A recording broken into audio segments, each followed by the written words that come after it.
یتلون کتاب اللہ ویتدارسونہ بینہم، وہ اللہ کی کتاب کی تلاوت کرتے ہیں اور آپس میں ایک دوسرے کو درس دیتے ہیں. تو یہ ہے ذکر کی وہ مجلس جو بار بار جتنی حدیثیں آپ نے سنی نا، ذکر کی مجلس پہ سکینت آتی ہے اور فرشتے ڈھانپ لیتے ہیں. تو اس میں آگے الفاظ دیکھیں کیا ہے. ان پر اللہ کی طرف سے سکینت نازل ہوتی ہے، اللہ کی رحمت ڈھانپ لیتی ہے، فرشتے گھیر لیتے ہیں، اور اللہ تعالیٰ ان کا ذکر فرشتوں میں کرتا ہے، اور جس کو اس کا عمل پیچھے کر دے اس کا نسب اسے آگے نہیں بڑھا سکتا. اگر کرتوت پیڑے نے تو پائی جی پھر نسبت کم نہیں آئے گی. ہاں اگر کرتوت اعمال اچھے ہیں پھر نسبت کا فائدہ ہوگا. تو اس میں آ گیا یہ کتاب اللہ کا درس. اس لیے میں کہتا ہوں کہ یہ جو یوٹیوب پہ یا یہ فیس بک کے اوپر لیکچر دیکھنے سے یہ آپ کو پھر فضیلت نہیں ملے گی، جو ہے کہ ایک مجلس میں بیٹھنا. اور دیکھیں سارے جمع کسی ہیں کہ لوگ جمع ہوتے ہیں ذکر کے لیے. اور الذکر انا نحن نزلنا الذکر وانا له لحافظون، آپ سن چکے. سب سے بڑا ذکر یہ قرآن.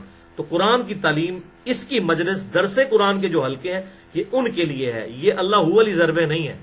یہ آپ دیکھ لیں کانٹیکسٹ پورا. اس لیے میں نے ایک ترتیب سے یہ حدیث الحمدللہ جمع کی تھی. 8ویں حدیث بھی بخاری اور مسلم کی متفق علیہ حدیث ہے، اور یہ وہ سب سے ڈیٹیل حدیث ہے اس حوالے سے جو اکثر لوگ پیش کرتے ہیں. اب آپ کو پتہ چلا وہ ذکر کی مجلسیں کون سی ہیں جہاں پر اللہ کا ذکر ہو، کتاب اللہ پڑھی جائے.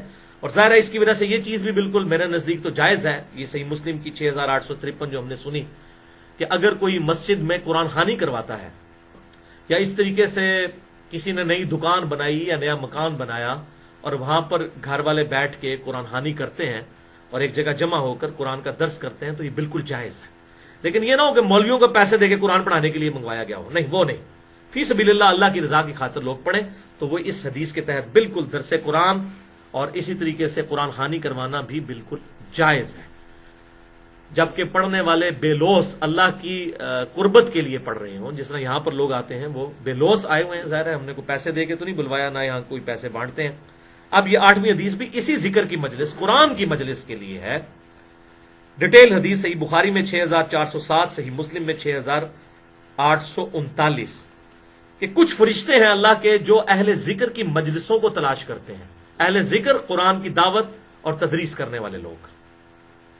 اور جب کسی فرشتے کو کوئی مجلس مل جائے نا تو وہ باقیوں کو کہتا ہے آ جاؤ مجلس مل گئی. تو سب کے سب فرشتے وہاں پر جمع ہو جاتے ہیں اور پھر آسمان دنیا تک ڈھانپ لیتے ہیں اس پوری مجلس کو.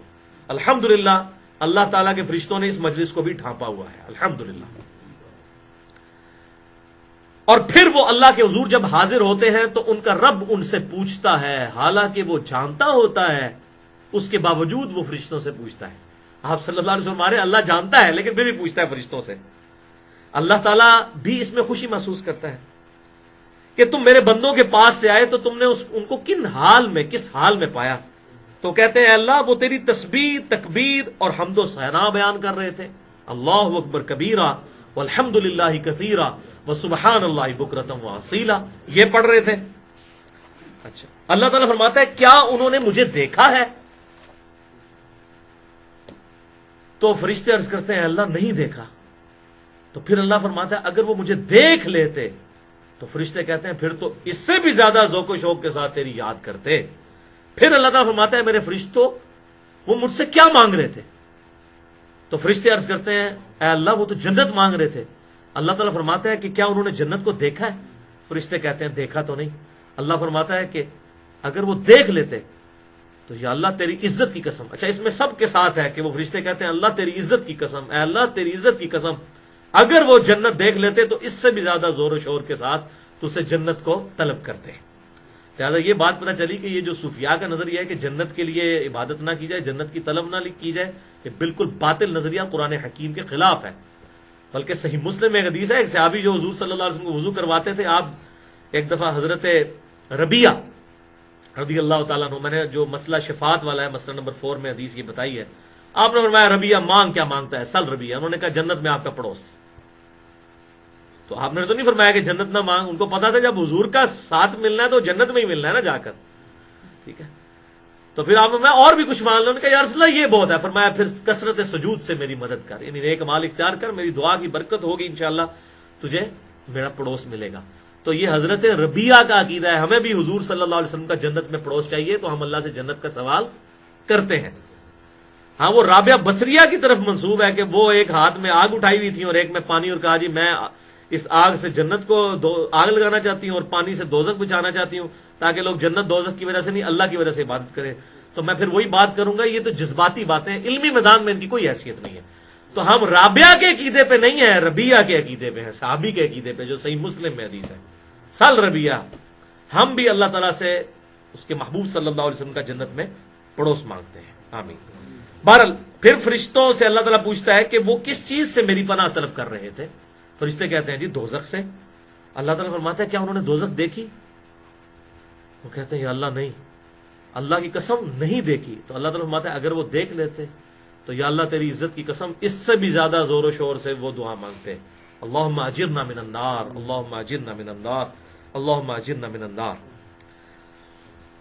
پھر اللہ تعالیٰ پوچھتا ہے وہ کیا مانگتے تھے؟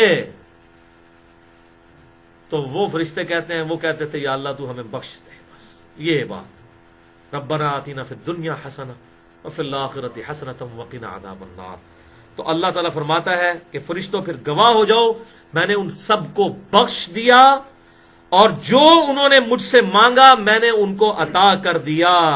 فرشتے فوراً عرض کرتے ہیں اللہ ایک بندہ ایسا تھا جس کی نیت نہیں تھی اس ذکر کی مجلس میں آنے کی، درس قرآن سننے کی، وہ تو ویسے گزر رہا تھا وہاں سے، اس نے کہا چلے میں ویسے ہی بیٹھوں کہ لوگ کیا کر رہے ہیں، کیا اس کو بھی بخش دیا گیا؟ تو اللہ تعالیٰ فرماتا ہے یہ اہل ذکر، یہ ذکر کی مجلس کرنے والے، یہ قرآن حکیم کی دعوت کرنے والے اور اس کی تدریس کرنے والے لوگ، یہ ایسے لوگ ہیں جو ان کے پاس ویسے بھی بیٹھ جائے میں ان کو بھی محروم نہیں کرتا. سبحان اللہ، اللہ اکبر کبیرہ والحمد للہ کثیرہ وسبحان اللہ بکرۃ واسیلہ. تو اس لیے بھائیو یہاں پر آ کے درس سننا تو یہ پھر فضیلت ہے، یوٹیوب پہ یہ فضیلت نہیں ہے. ہاں بہرحال لا یکلف اللہ نفسا الا وسعها، اللہ تعالیٰ کسی کو اس کی وسعت سے زیادہ نہیں آزماتا. اگر کسی کے لیے یہ فیسلٹی نہیں ہے اس کے لیے تو پھر اللہ تعالیٰ اسے یوٹیوب پہ بھی ثواب دے دے گا جو آ نہیں سکتا، لیکن جو آ سکتا ہے اس کو تو پھر آنا ہوگا.